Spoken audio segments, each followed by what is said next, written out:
설교를 시작하시기 전에 자기가 외모를 맡고 있다고 그래서 상당히 제가 자존심에 그렇게까지 화내실 일이 아닌데 아무튼 그랬는데 어제 제가 집사님 한 분 이름을 거론하지 않겠습니다. 근데 한 분 집사님이 저한테 찾아오시더니 목사님 살이 많이 찌셨네요. 잘생긴 목사님 어디 가셨나? 그래서 상처를 좀 많이 받았습니다.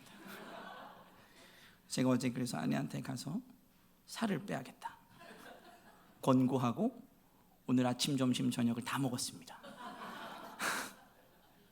하나님의 은혜가 임할 줄로 믿습니다. 우리가 참 받는 거 좋아하죠. 주는 거 좋아하시는 분도 계신데 받는 거 좋아하는 사람, 받는 것도 마다하는 사람 없어요. 받는 거 참 좋아합니다 우리가. 우리나라 사람들 이런 말이 있죠. 공짜라면 모두 마신다고요. 양잿물도 마신다. 그러니까 주는 거라도 일단은 공짜로 먹는다는 거예요. 이게 우리나라 사람들 특징인 것 같기도 하고. 그러니까 받는다라는 건 기본적으로 뭘 전제합니까? 내가 나한테 어떤 유익이 생긴다. 그리고 받는다라는 건 내가 가지고 있는 소유가 확장되어진다라는 개념을 가져요. 그래서 그러니까 받는 거에 굉장히 익숙하기도 하지만 또 받는 걸 굉장히 좋아합니다. 이런 거죠. 교회에서 뭔가 행사를 해도 부서를 예를 들면 야 아이패드 줄 테니까 와라. 그러면 안 올까요? 오겠죠. 이거 받잖아요. 또 비싼 거잖아요. 얼마나 좋은 겁니까? 제 걸 주진 않겠지만 어쨌든 굉장히 좋은 걸 받으면 일단 오는 거예요. 공짜니까. 공짜로 좋은 걸 받으면 좋은 겁니다. 굉장히 기분 좋죠. 저도 이렇게 사역을 하다 보면 성도님들이 막 이렇게 뭘 주시잖아요. 목사님 감사해요. 주시잖아요. 그럼 저도 받아요. 받으면 기분이 좋습니다. 그리고 저도 나눠드리죠. 너무 감사해요. 이렇게 오기도 하고 주기도 하지만 더 좋은 건 뭐예요? 기본적으로 받는 게 좋은 거예요. 받는 게 좋아요. 누가 공짜로 엄청 좋은 거 준다 그러면 그거 받죠 우리가. 근데 오늘 말씀해 보니까 하나님이 우리한테 거저 주시는 게 3가지 정도가 있어요. 근데 우리가 참 이상한 게 세상이 우리한테 주는 거는 공짜면 양잿물도 먹는데 하나님이 우리한테 주는 건 일단 거부하고 본다는 거예요. 요건 필요 없는데요 주님. 이런 때가 우리한테 있다는 거죠. 하나님께서 우리한테 주시는 은혜가 무엇인가? 기본적으로 이 로마서의 말씀은 로마 교회 성도들이 복음이 혼탁해지고 시대가 혼탁해지고 교회가 흔들리는 그 시점 가운데에서 하나님께서 사도 바울을 통해서 흔들리지 말고 복음으로 잘 살아갔으면 좋겠다 라고 하는 마음으로 하나님께서 우리에게 주신 고백이죠. 그 고백 가운데에 너희가 받은 자들이다 라고 하는 말씀들이 오늘 본문에 등장한다는 거예요. 첫 번째가 뭡니까? 첫 번째 우리 같이 한번 읽어볼까요? 우리 첫 번째 은혜와 사도의 직분을 받았어요. 네, 우리가 뭘 받았다고요? 은혜랑 뭘 받았어요? 사도의 직분을 받았어요. 우리가 은혜를 받은 사람들이라는 겁니다. 자, 은혜를 받았다라는 건 주신 분이 있다는 거예요, 없다는 거예요? 주신 분이 있다는 거예요. 은혜를 주시는 분은 누구십니까? 하나님이시죠. 네, 하나님이 우리에게 은혜를 주실 때 은혜의 종류는 굉장히 여러 가지가 있죠. 회복의 은혜가 있고 재정의 은혜가 있고 은사가 있고 여러 가지 은혜가 있어요. 우리한테 임하는. 근데 은혜를 왜 주시냐는 거예요. 왜? 은혜를 주시는 이유가 있다는 거죠. 그게 에베소서 3장 8절에 나와요. 우리 에베소서 3장 8절 한번 읽어볼까요? 함께 읽습니다. 시작. 모든 성도 중에 지극히 작은 자보다 더 작은 나에게 이 은혜를 주신 것은 측량할 수 없는 그리스도의 풍성함을 이방인에게 전하게 하시고. 자, 은혜를 주시는 모든 이유의 근본이 뭐예요? 우리가 가지고 있는 이 복음의 풍성함을 어떻게 하라고요? 모르는 자가 없도록 전하라 이거예요. 하나님께서 우리에게 은혜를 주셨습니다. 은혜를 주셨어요. 은혜를 주셨는데 은혜를 받은 우리가 은혜를 받았으면 이제 어떻게 하라는 거예요? 이거 받은 은혜를 이방인들, 그러니까 복음을 모르는, 예수를 모르는 자에게 전하라고 은혜를 주신다는 거예요. 그러니까 우리가 이런 착각을 해요. 자, 우리가 처음에 하나님 앞에 은혜를 구할 때 어째 은혜를 구합니까? 나의 필요에 따라 은혜를 구해요. 우리가 오늘 찬양으로 고백했지만 내가 뭔가 필요한 게 있으면은 기도하는 겁니다. 하나님 이거 주십시오.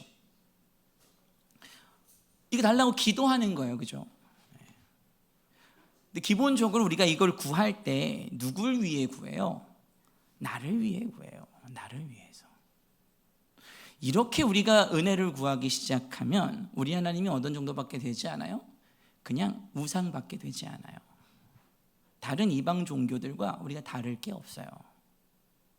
우리가 지난번 부흥의 시간 동안에 김치찬 교수님을 통해서 하나님께서 우리에게 말씀을 전해주셨는데 그 말씀 중에 우리가 기도할 때 무엇을 위해 기도하라는 거예요?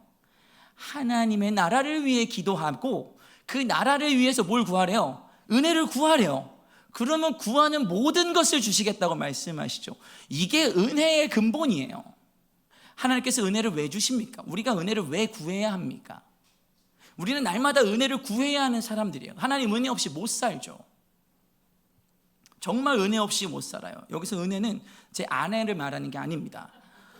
하나님 은혜 없이 못 살아요. 우리가 절대로 살지 못합니다. 그럼 우리는 날마다 은혜를 구해야 하죠. 우리의 건강, 은혜를 구해야 해요. 건강하게 해달라고. 재물, 우리의 재물의 필요를 하나님께서 채워달라고 은혜를 구해야 해요. 은혜를 구해야 해요. 직업, 자녀의 잘됨, 내 명예, 나의 잘됨, 우리의 가정의 화목을 위해서 날마다 은혜를 구해야 하죠. 그런데 우리가 이 은혜를 구할 때 무엇을 위해서 구해야 한다고요? 하나님의 나라를 위해서. 그러니까 이방인에게 이 은혜를 전하기 위해서 은혜를 구해야 한다는 거예요. 그러니까 우리의 전제를 바꿔야 됩니다. 나의 잘됨을 위해서 은혜를 구하는 게 아니에요. 나의 행복을 위해서 은혜를 구하는 것도 아니라는 겁니다. 부어주신 은혜로 말미암아 우리가 하나님의 나라를 확장해 나가고, 그리고 부어주신 은혜로 말미암아 하나님의 뜻과 계획을 내 삶 가운데서 이루어가라고 우리를 부르신 거예요. 그러니까 바꿔 말하면 하나님께서 우리에게 은혜와 사도의 직분을 주신 이유는 뭐예요? 예수 그리스도의 이름을 위하여 모든 이방인들 중에서 믿어서 순종하게 하려고 주신 거예요. 그러니까 복음을 전하는 일에 순종하도록 하기 위해서 우리한테 뭘 주신다고요? 은혜를 주신다고요. 그러면 우리가 은혜를 구할 때도 어떻게 구해야 해요? 복음의 은혜에 순종하도록 하기 위해서 은혜를 구하는 거예요. 하나님, 제가 저 있는 자리에서 복음을 전하는 자로 살아야 하는데, 그런데 저한테 이게 필요합니다. 건강이 필요하고, 물질이 필요하고, 시간이 필요하고, 지위가 필요하고, 자리가 필요하고, 화목이 필요하고, 관계가 필요합니다. 이 필요의 모든 이유는 하나님의 복음을 전하는 데에 있습니다. 그러니까 하나님, 제게 은혜를 부어주십시오 라고 기도하는 거죠. 그러면 하나님 어떻게 하세요? 은혜를 주신다는 거예요. 그러니까 사실 이 은혜가 직분과 분리되지 않아요. 그러니까 하나님께서 은혜를 주실 때는 그 은혜를 통해 이루어갈 사명을 같이 주신다는 거예요. 내게 은혜를 주실 때 모두 같이 주신다고요? 사명도 같이 주신다고요. 네. 우리에게 맡겨진 사명이 무엇이 있습니까? 어떤 사명을 가지고 살아가고 계세요? 자녀가 잘 되기 위해서 살아가고 계십니까? 아니면 이 교회가 반석위에 세워지기 위해서 살아가고 계십니까? 아니면 나의 건강과 나의 명예를 위해서 살아가고 계십니까? 여러분, 사명이라는 건 뭔지 아세요? 하나님께서 내게 주신 명령이에요. 하나님께서 내게 주신 명령. 그러니까 하나님께서 내게 주신 명령은 한순간도 바뀐 적이 없습니다. 우리가 이루어갈 하나님의 사명, 내 모습을 통해서 누구의 모습이 드러나는 거예요? 하나님의 모습이 드러나는 거예요. 저를 보면서 세상 사람들이 누굴 볼 수 있어야 돼요? 하나님을 볼 수 있어야 돼요. 그리고 그걸 위해서 우리가 은혜가 필요하면 구하는 겁니다. 구하는 거예요. 제가 대학교를 다닐 때 참 감사하게도 돈 한 푼 안 내고 대학교를 다녔어요. 신대원을 졸업할 때까지도 그랬습니다. 근데 저희 집은 돈 한 푼 없는 집이었거든요. 정말 돈이 없는 집이었어요. 제가 가끔 말씀드리죠. 저 고등학교 때 4km씩 왔다 갔다 걸어 다녔다고. 정말 집에 돈이 없어서 대학을 갈 때도 고민이 많았습니다. 네, 걱정도 많았어요. 그렇게 안 보이죠? 정말 고민이 많았어요. 대학은 합격했는데, 학교는 계속 다녀야겠는데, 이렇게 대학을 다니면 대학 졸업할 때쯤 되면, 신대원까지 졸업할 때쯤 되면 제가 빚이 한 7천만 원쯤 있을 것 같은 거예요. 답이 안 보였어요. 그런데 정말 아무도 모르는, 지금도 얼굴을 뵌 적이 없어요. 어떤 한 사업하시는 분이 장학금을 주고 싶다고. 제가 신대원 졸업할 때까지 제 장학금을 대주셨습니다. 참 감사했던 건 제가 또 국가장학금을 받았거든요. 집에 돈이 없어서. 근데 국가장학금 받아서 대학 등록금이 0원이 나왔는데 그분이 그러면 요거는 생활비로 써라. 그래서 생활비를 썼어요. 대학원에 갔는데 대학원도 동일하게 해주셨어요. 근데 또 감사한 게 대학원에 가서 제가 원우회장을 1년 반 했거든요. 보통은 1년 해요. 6학기 중에 제가 3학기를 원우회장을 했어요. 근데 3학기 동안 원우회장 하면 장학금이 나와요. 전액이. 전액이 나와서 이번에도 필요가 없겠습니다. 그랬더니 또 3학기 동안 그러면 이걸 생활비로 쓰셔라.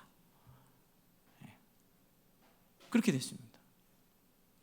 근데 제가 그때 하나님 앞에 기도하고 고백했던 게 있어요. 하나님, 제가 맡겨진 사역을 주시면 쉬지 않고 하겠습니다. 그래서 제가 여름, 겨울, 방학 동안에 쉬어본 적이 없어요.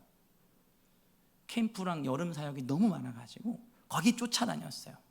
그래서 제가 이번 여름에 담임 목사님한테 장난처럼 그렇게 말씀드렸어요. 목사님, 제가 이번 여름에는 사역이 없습니다. 사역을 안 합니다. 목사님이 장난처럼 따라다녀야 되는 거 아니야? 그러셨거든요. 청소년부 수련회를 하고 왔어요. 하나님의 은혜이죠.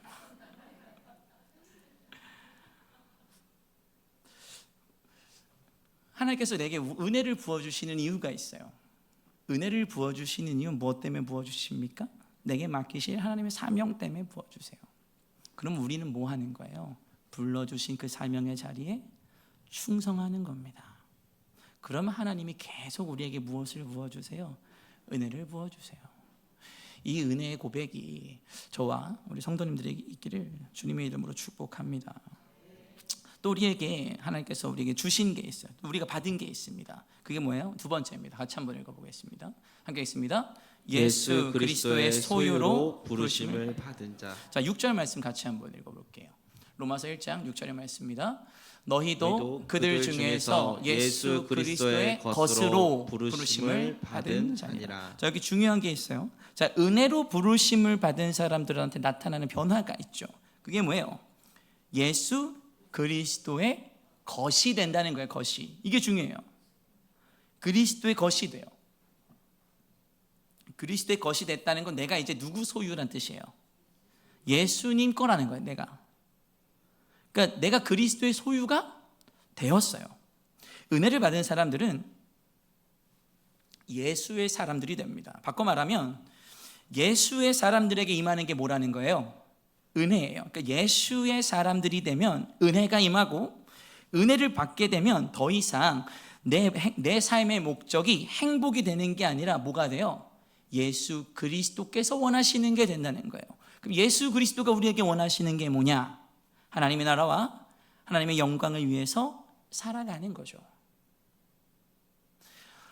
복음에 나타나는 하나님의 능력이 무엇입니까? 복음에 나타나는 하나님의 능력은 복음을 믿는 모든 자들에게 하나님의 자녀가 되는 권세를 주시고, 그리고 하나님의 자녀가 되게 되면 하나님께서 우리에게 은혜를 구하라고 말씀하세요.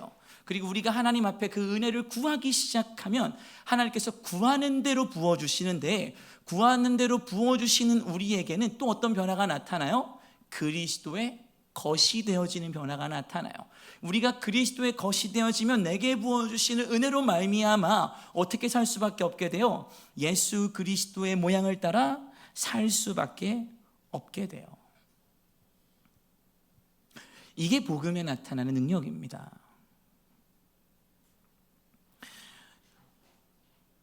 구원으로 말미암아 은혜를 받은 하나님의 사람들은 하나님의 구원의 은혜를 누리지요.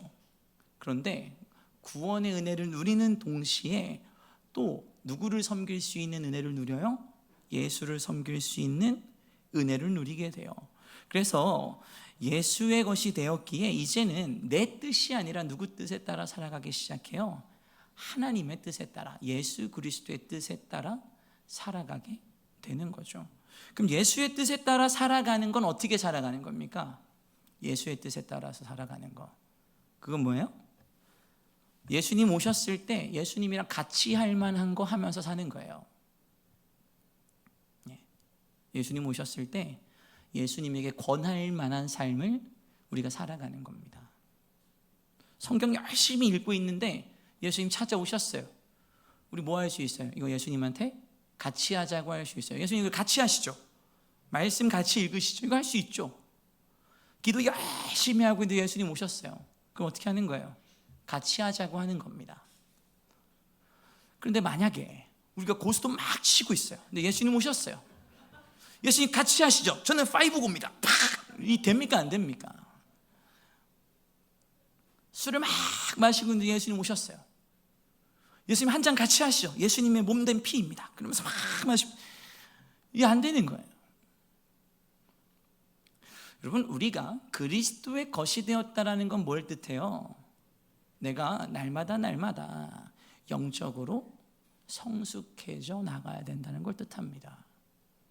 그리고 우리가 날마다 성숙해져 나가려면 어떻게 해야 해요? 성도가 성숙해져 나가는 것에 대해서 명확하게 이야기하고 있습니다. 말씀, 성례, 기도. 우리가 이거 하는 거예요. 말씀을 잘 알아야 하죠. 여기 전도폭발 안 하신 분들이 많다고 제가 들었어요. 전도폭발 지금 신청하고 있으니까 나가시면서 다 전도폭발 신청하고 가십시오. 말씀을 열심히 외워야 돼요. 말씀을 내 가슴에 새겨야 됩니다. 이거 안 되면 영적으로 성숙하지 않죠. 예배를 통해서 목사님 하시는 말씀이 우리에게 전달됩니다. 그 말씀을 목사님의 언어로 하시는 게 아니죠. 하나님께서 말씀을 주세요. 그게 우리에게 전달이 되죠. 그럼 우리가 아멘으로 순종하고 받는 겁니다. 이게 우리가 영적으로 성숙해 나가는 거죠. 이 일을 하는 겁니다. 뭐가 되면 그리스도의 것이 되었으면 우리가 이 일을 반드시 해야 되는 거예요. 반드시. 이건 선택이 아니에요. 선택이 아닙니다. 반드시 하는 거예요. 바꿔 말하면 전도폭발 반드시 하는 겁니다. 함께하는 성경여행 반드시 하는 겁니다. 이게 우리의 마음에 새겨져 있어야 돼요. 그래야 우리가 영적으로 성숙할 수 있게 되죠. 사랑하는 성도 여러분, 우리는 그리스도의 것입니다. 이제 내 인생이 내 게 아니에요. 은혜를 받았으면 받은 이상 우리는 이제 그리스도의 소유가 된 줄로 믿으시기를 축복합니다. 자, 우리가 또 하나님 앞에 받은 게 있어요. 받은 게 있습니다. 그게 뭐예요? 7절 3번 같이 한번 읽어보겠습니다. 뭘로 부름 받았어요? 성도로 부르심을 받았어요. 우리 성도로. 자, 로마서 1장 7절 같이 한번 읽어보겠습니다. 함께 읽습니다. 로마에서 하나님의 사랑하심을 받고 성도로 부르심을 받은 모든 자에게 하나님 우리 아버지와 주 예수 그리스도로부터 은혜와 평강이 있기를 원하노라. 아멘. 자, 우리는 무엇으로 부름을 받았어요? 성도로 부르심을 받았어요. 그러니까 하나님이 우리에게 무슨 직분을 주신 거예요? 성도의 직분을 주신 겁니다. 그리고 우리는 그걸 받았어요. 자, 그럼 성도는 어떤 사람들이에요? 성도의 기준에 대해서 명확한 기준이 창세기 1장 31절에 보면 나와요. 우리 창세기 1장 31절 말씀 같이 한번 읽어보겠습니다. 시작. 하나님이 지으신 그 모든 것을 보시니 보시기에 심히 좋았더라. 저녁이 되고 아침이 되니 이는 여섯째 날이니라. 아멘. 여러분, 성도란 도덕적으로 완벽한 사람을 뜻하는 게 아니에요. 도덕적으로. 물론 성도가 되면 우리의 삶이 변하게 되고, 기본적으로 성도의 삶은 세상이 봤을 때 굉장히 번듯하고 바르다고 여겨질 수 있습니다. 자, 그런데 성도의 기준과 세상의 기준이 다를 때가 있어요. 다를 때가. 어긋날 때가 있습니다. 언제 그래요? 내 자녀를 키울 때 그래요. 내 자녀가 세상적으로 성공할 때 세상의 도덕의 기준에 맞춰서는 이걸 하는 게 맞아요. 학원을 보내고 학교를 보내고 좋은 과외 선생을 붙여주고 공부를 많이 시켜서 사회적으로 훌륭한 사람을 만드는 게 사회적인 기준에 보면은 성공의 걸음이죠. 그런데 성도의 길은 그게 아니에요. 성도의 길은 누가 보시기에 좋아야 돼요? 하나님이 보시기에 좋아야 돼요. 그냥 좋은 게 아닙니다. 어떻게 좋아야 돼요? 심히 좋아야 돼요. 여러분, 인간의 문제가 어디서부터 시작된 줄 아십니까? 이거 이번에 우리 청소년부 선생님들이랑 아이들과 지겹도록 얘기한 겁니다. 그게 뭐예요? 인간의 문제는 선악의 기준이 인간이 되었다는 것에 있어요. 선악의 기준이 인간이 되는 게 뭐가 문제예요? 좋고 그름의 기준의 결정이 인간이 되면 안 됩니까? 자, 선이라는 게 뭐야? 선. 여기서 말하는 선. 착하고 좋은 게 선이 아니에요. 여기서 선과 악이나 무슨 뜻이냐면 히브리어에서 토브를 씁니다. 토브, 선이. 근데 이 토브가 어디서 그대로 쓰여요? 방금 우리가 읽은 창세기 1장 31절. 좋았더라. 하나님이 보시기에 좋았더라. 그러니까 하나님이 말씀하시는 선이라는 건 뭐예요? 하나님이 보시기에 좋아야 된다는 거예요. 우리 자녀들이 어떻게 살아야 됩니까? 우리 성도들이 어떻게 살아야 합니까? 하나님이 보시기에 좋게 살아야 해요. 하나님의 사랑 안에서 부르심을 받은 우리는 세상의 목적이 아니라 하나님을 목적에 두고 살아가는 사람들이 된다는 거죠. 그러니까 성도의 부르심은 단순히 신분의 변화가 된다는 게 아니에요. 우리의 삶의 기준과 우리의 삶의 목표와 우리의 삶의 방향이 누구를 향해 있어야 된다는 거예요? 하나님을 향해 있어야 된다는 거예요. 하나님이 보시기에 심히 좋은 삶을 살아가는 사람들을 하나님 뭐라고 부르세요? 성도로 부르세요. 그리고 우리는 무엇을 받은 사람들입니까? 성도로 부르심을 받은 사람들이에요. 그러면 우리의 삶 가운데에서 하나님이 우리의 삶을 보면서 일말이라도 보시기에 심히 좋았더라 라고 하는 삶의 자리가 있어야 된다는 거죠. 그게 필요하다는 거예요, 우리에게. 여러분, 복음이라는 건 단순히 요한복음 3장 16절로 귀결되는 게 아닙니다. 물론 그 요한복음 3장 16절이 복음의 정수이긴 하죠. 그렇지만 복음은 그냥 단순하게 하나님이 우리를 사랑하셔서 독생자를 주시고 그를 믿는 자마다 멸망치 않고 영생을 얻게 하려 하심이라 에서 끝나지 않는다는 거예요. 복음은 앞으로 우리가 어떻게 살아갈 것인가를 정하는 지침입니다. 사랑하는 성도 여러분, 우리는 받은 사람들입니다. 하나님의 은혜를 받았고 그리스도의 것으로 부름받았고 성도로 부름을 받은 사람들입니다. 놀라운 은혜를 받은 사람들이죠. 세상의 어떤 가치와도 바꿀 수 없는 놀라운 것들을 하나님께서 거저 주셨습니다. 그리고 이 받은 은혜는 반드시 흘러가야 해요. 하나님 나라를 위해 쓰여야 합니다. 그래서 오늘 우리도 사도 바울처럼 고백해야 하죠. 나는 은혜로 구원받았고 은혜로 사명을 받았으며 은혜로 그리스도의 것이 되었고 은혜로 성도가 되었다고 고백할 수 있어야 됩니다. 사랑하는 성도 여러분, 오늘 이 믿음의 고백이 저와 여러분들 가운데 있기를 간절히 축복합니다. 그리고 우리가 받은 자로서 복음의 은혜를 받았고 그리스도의 것으로 부름을 받았고 성도로 부름을 받은 자로서 받은 자의 삶을 거룩하게 살아나가게 되시기를 주님의 이름으로 축복합니다.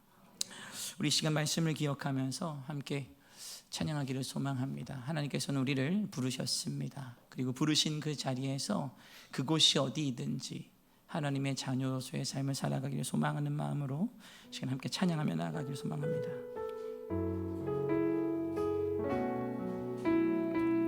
따스한 성령님,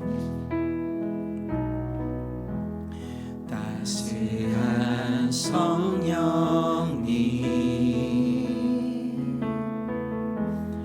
마음으로 보내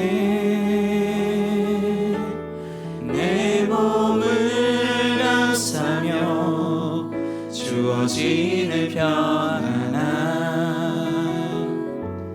만족함을 느끼네. 사랑과 진리에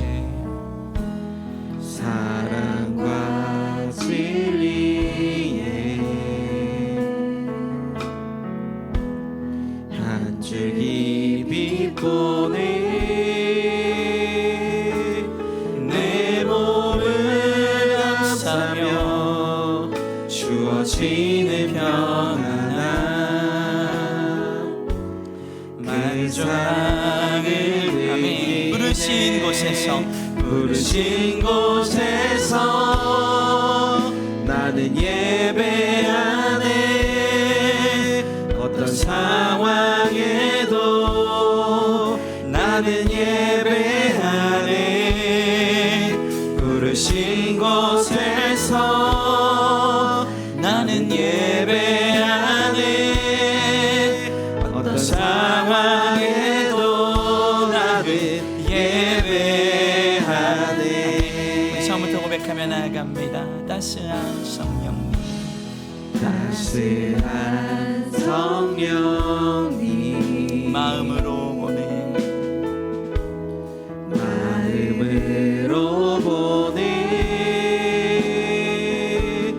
내 몸을 감싸며 주어지는 평안함, 만족함을 느끼네. 사랑과 진리에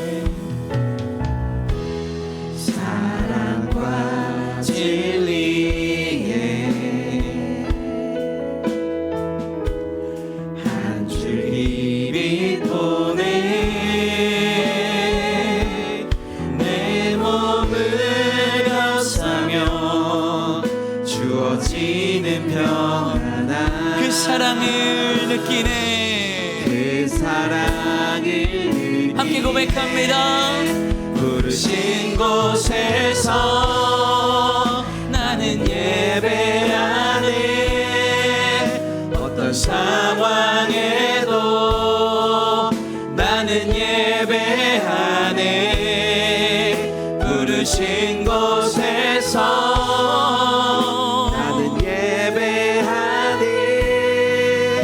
어떤 상황에도 나는 예배하네.